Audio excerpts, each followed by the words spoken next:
Pendleton brought us my carriage, which first took us to the Baker Street flat. My first thought was to help tend to his wounds. I popped up for half a second. Upon offering my assistance, however, he claimed quite boldly that he was adept with tasks requiring dexterity and precision. On yourself? The vocation of his father was not lost to him. He was so capable, in fact, that the extent of my aid was handing him whatever was from his bag when he asked. When I was young, I was always running around, taking unsightly spills and getting into fights, so I ended up learning how to patch myself up as a matter of course. So you're a detective who could double as a doctor, then? Watson's hand froze mid-stitch. There was a time. A time when I thought of pursuing a career in medicine. Why didn't you? Back then, I got it in my head that I ought to become a detective instead. It hasn't gone quite as I planned, though. His smile seemed plastered on, a topical of humor to dull the ache of regret. Say, Emily? What is it? Jack the Ripper. He said he kills anyone who bears witness to his murders. And that means it's possible he'll come after us again in the future. The false smile was no more, instead changed to a most serious expression. Knowing that, I need you to promise me something. What would you have me promise? That you won't venture out alone anymore, to keep yourself out of danger. I know you're surely concerned for Holmes, but his father is with him. I'm sure he'll be fine for now. He had done this before, so I recognized it quickly. This way he spoke was kind, reassuring, but more a form of self-convincing than a statement of belief. I want you to make your own safety your greatest priority. I'm sorry. I just couldn't help but be worried for him. It troubled me to see Watson more concerned about my welfare than about his present injuries, which were by no means light. If I do so, I want you to likewise promise me that you won't go anywhere dangerous either, or place yourself in the way of any harm. All right. It's a deal, then. He nodded his acceptance. Why don't I believe you? Oh, we're him again. Man, we're really switching back and forth. I am so interested in why Watson is like the only other main character so far in this game, that we switch to his thoughts once in a while. After some time, Emily finally left the office. It's times like these that most make me wish I could promise her that I'll keep her safe. Loath as I was to admit it aloud, I certainly had no way to see that promise through. Luck! God! Simple chance! Perhaps one, perhaps a mix, perhaps all. It mattered not, as I knew well that the manner in which avoided death was not by my own skill.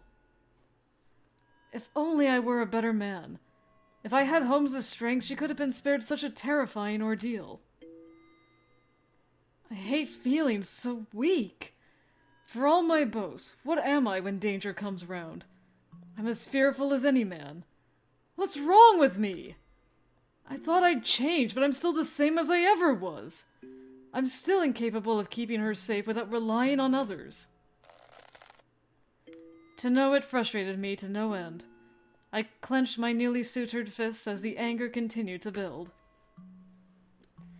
Even when new blood spilt over the wounds I received earlier that evening, and even when the pain that accompanied it burned up my arm and through my entire body, I could not relax my grip. When was the last time I held myself in such contempt? I was pitiful, indeed. I could not recount another person as pitiful as I was now. Jack the Ripper may well seek her out again to make good on his promise. If he does, what will I be able to do about it? What can I do? I can't remain as I am. I need to ground myself. Learn, train, improve. After all, I want to protect Emily more than anyone. I want to defend her, no matter the cost. I was waiting for Holmes to just walk in and be like, so then smarten up already. But no. Watson, You grabbed onto many, many sharp dagger-like fingers? I don't even know what to call that thing that Jack wears. Like, dude. And you didn't pass out. Shh. Too strong. Boy's too strong.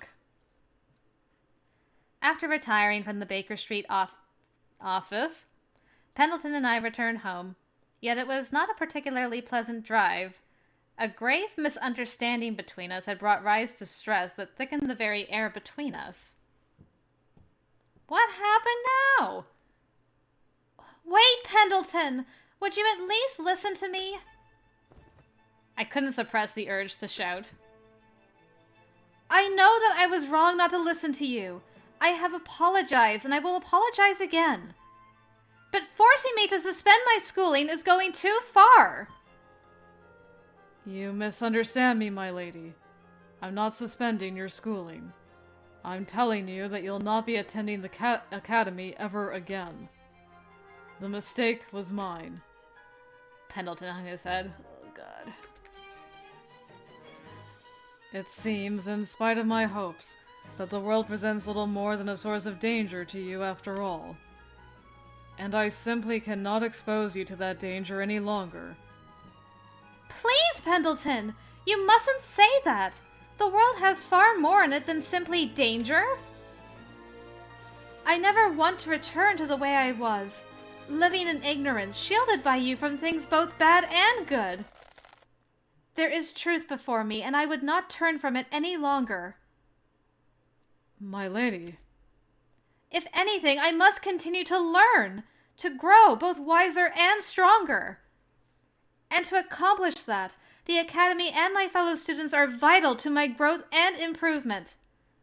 Though you may try to prevent me, I fully intend to continue my studies at the Academy tomorrow and every day after. Dang. Looks like someone's become the lady of the house.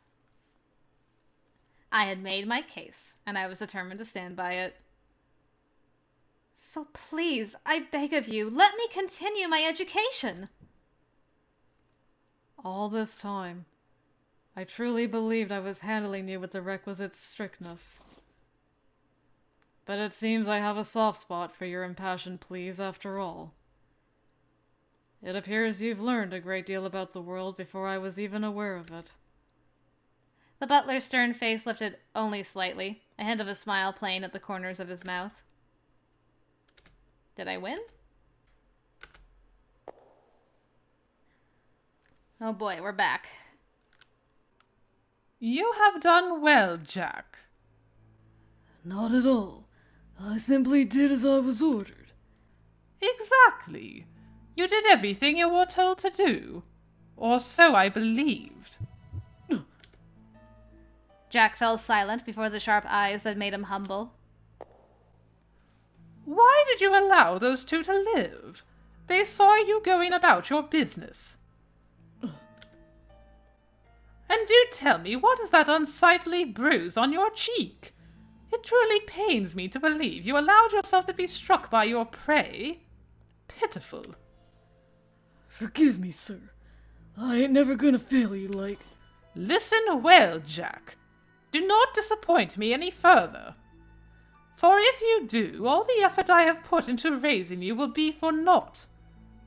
Focus only on obeying my orders and nothing more. Understood? Yes, sir. Kill the two who saw you. If you fail again, well, I'm sure I needn't speak of the consequences. No, sir. I shall atone for my failure, even should it cost me own life. Lingering still along each finger of his iron claws was blood that had not quite dried. Were you adopted by Moriarty? Or is that Jack the Ripper Sr.? Man, I just don't know. I don't know what we're dealing with here. That night I had a bittersweet dream of a bygone time. Oh, please remember now, girl. I dreamt of the days I lived in the rural town of Chipping-Campden, north of London. In those days, the loneliness I felt in the wake of losing my parents still lingered strongly within me, particularly when I was alone. Just a little longer! Just bear with it a little longer! I must have seen no more than 8 or 9 summers at the time. There I was, trying desperately to save a young deer that had been caught in a trap. I had no expectation that Pendleton would come rushing to my aid either, as by venturing outside alone I had broken my promise to him not to do so. Its leg was held by the trap's vice-like grip, and it had grown so weak that it was unable to stand. Even knowing that, I persistently tried to do all I could to save it, and set about seeing how I might open the trap. Yet all I succeeded in doing was injuring my own hand on its unfeeling blades. The trap did not relent in its iron grip, not in the slightest. I don't know what to do! Help! I can't fix this! My hand throbbed with pain. I was utterly alone. Everything welled up within me, and I wanted so much to cry. Any time I was on the verge of tears, Mother and Father's faces would flicker through my young mind. I would be reminded of times I fell and wailed, how Mother was always there to wrap me in her loving embrace, how Father was present to watch me grow. I longed for these things. How stupid to long for what was long gone. Father! Mother! As I whispered their names for no one by my ear to hear, another sound caught my attention. Wait! Get back here, damn it! A shout disturbed me, and soon after, a boy had come bursting through the nearby bushes. Watson, language at such a young age. He was chasing something. A rabbit? Got you! The boy dived towards the rabbit to finally capture it. He met with success. Hey! Stay still already! Calm down! God, how can you still run like that when you're hurt? You're... Only then was he aware that I had witnessed him.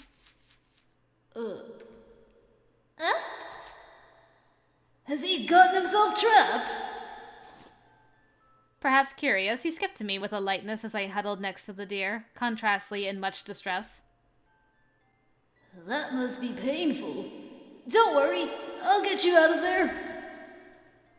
The boy released the rabbit, which bounded off in an instant, without thought, and firmly grasped the trap. I'll help you! Okay, we'll go on 3 then. 1, 2, 3! Marshalling all our strength, we barely managed to free the animal's leg. It was for nothing. Even when liberated, the deer never moved again.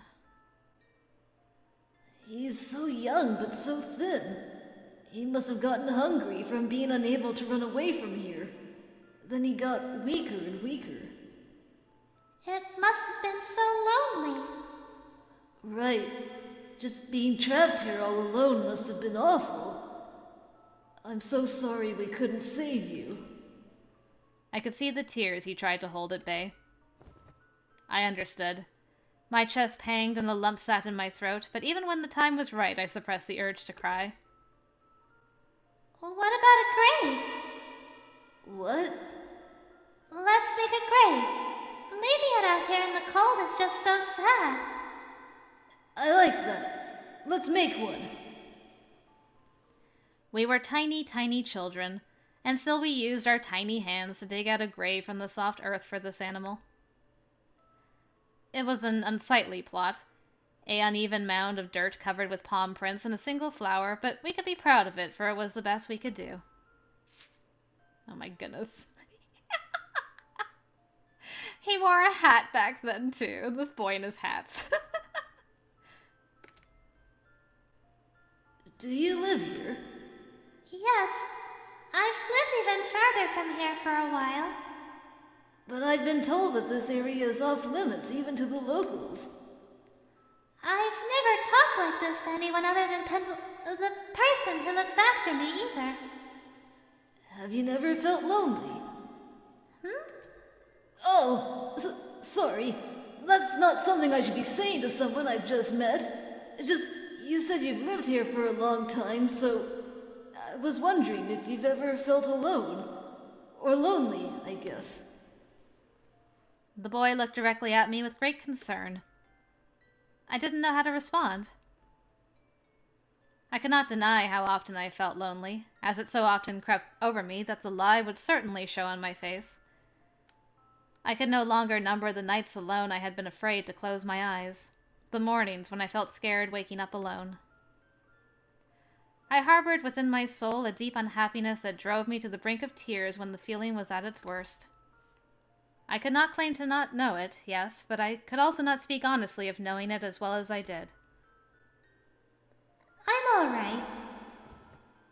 You see, I have a crime that I absolutely have to solve. The words were directed perhaps more to myself than to him.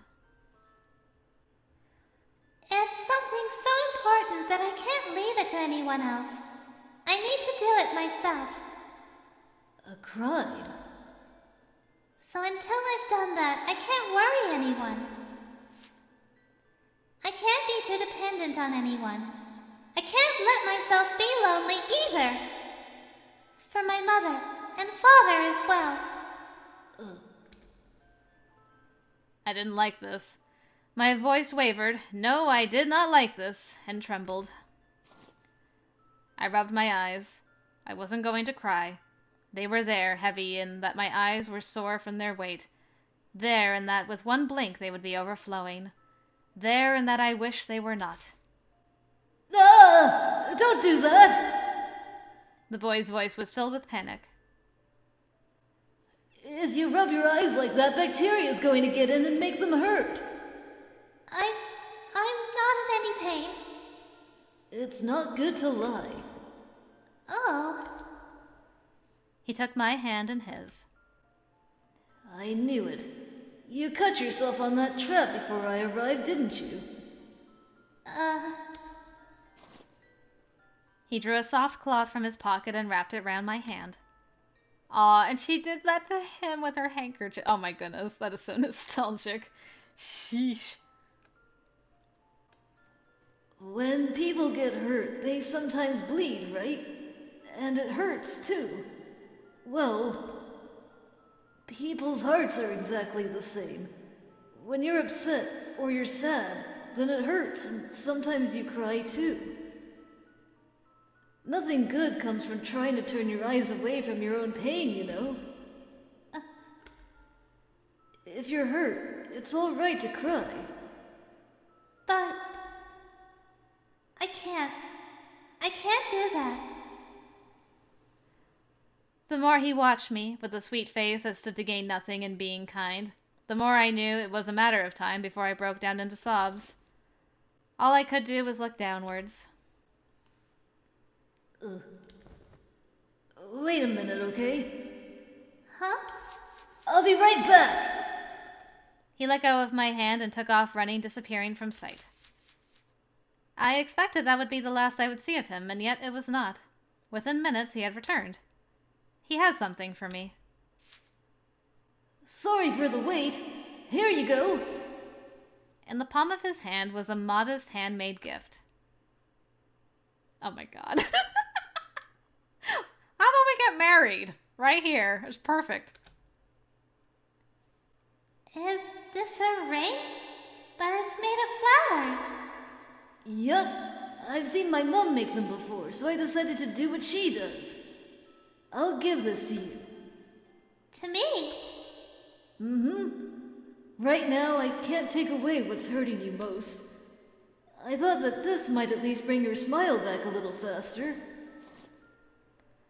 The boy slid the ring, twisted together from white cloves, onto one of the fingers of my left hand. Goodness, boy's smart, like, yeah, I'm gonna get engaged with this here pretty lady. Right away. Dang. Baby Watson's got the moves. Right on, dude. I can't. That finger, out of all the you had 9 other fingers to choose from, and that's the one you went with. Squint. I'm squinting at you, Watson. I'm squinting. Drat. I should probably have made it a bit bigger. It looks like it'd be a perfect fit for your ring finger, at least. I should have paid more attention when I was watching Mum make them. Uh-huh, sure, you totally didn't do that on purpose. He was quite bashful about this, adoringly so as he covered his face. It's so darling. Huh? You really think so? Yes. Thank you very much. You're welcome. He smiled. I could bask in the warmth that smile provided. As I admired it, the pain in my hand seemed to dwindle. And perhaps owing to that same smile, even the desire to cry, those hot tears, had all but subsided. Sorry. I wish I could do more for you. Huh? It hurt to see him wear a twinge of sadness. He was too honest. And it's been bothering me for a bit, but your hair has a knot. Huh? Oh At his suggestion, I reached to touch my hair, noticing only then that it was snarled and tangled in several places. no. How long has it been like that? With all these bushes about, it's no surprise it would end up that way. I started trying to tug and untangle the strands. My mouth just gave up. The strands, but doing so accomplished little. No, don't do that. Your hair's so pretty. Just stay still a minute. All right. Carefully taking leave, though. He was careful. I felt safe in his care, and so I waited with patience as he helped. A flush of embarrassment had come to me as well, but not wishing to interrupt, I remained still and let him do this work. A thought occurred to me, one that should have quite certainly occurred much sooner than it had. Thank you so much. May I ask your name? My name? It's... To not be remembered right now. I was hoping he was going to say Willie. I was really hoping he was like called Willie when he was young. Ugh. Man, such deep amnesia vibes from that with Shin and the heroine in that. Oh, man, I was transported back. Oh. I did not move for some time upon awakening. There I lay, a compoundment of events too grand to organize in one sitting, keeping me from acting on any single one of them. That happened so long ago that I had forgotten all about it. But that boy really did save me. He'd even escorted me close to home afterwards. His name was... Oh, I can't remember. I heard him say it, but I can't remember at all. Then again... I then recalled what Watson had said to me. Well, I say met, but it was more I stumbled into her. She'd been trying to free an animal from a trap. I wanted to help her, and though we managed to free the poor thing, it had grown so weak, and it didn't make it. Of course, there wasn't a single thing I could do or say. I couldn't make her smile, and I couldn't convince her that it was all right to cry. The only thing I was able to do was treat her injuries from the trap. Could he be that boy? I'm actually very proud and impressed that she thought of him right away. Because that's always a pet peeve where the heroine's just like, oh well, I guess it wasn't that important. It was just like a weird memory thing. But she right away was like, wait a minute. Emily, I salute you. The boy who held out his hand when I was all alone. The boy who had told me it was all right to cry. The boy who had very cleverly made an engagement ring way back when. As my mind turned over and over, the silhouettes of that boy and Watson began to melt into one until I was unsure what to make of it all. To be continued. Wow.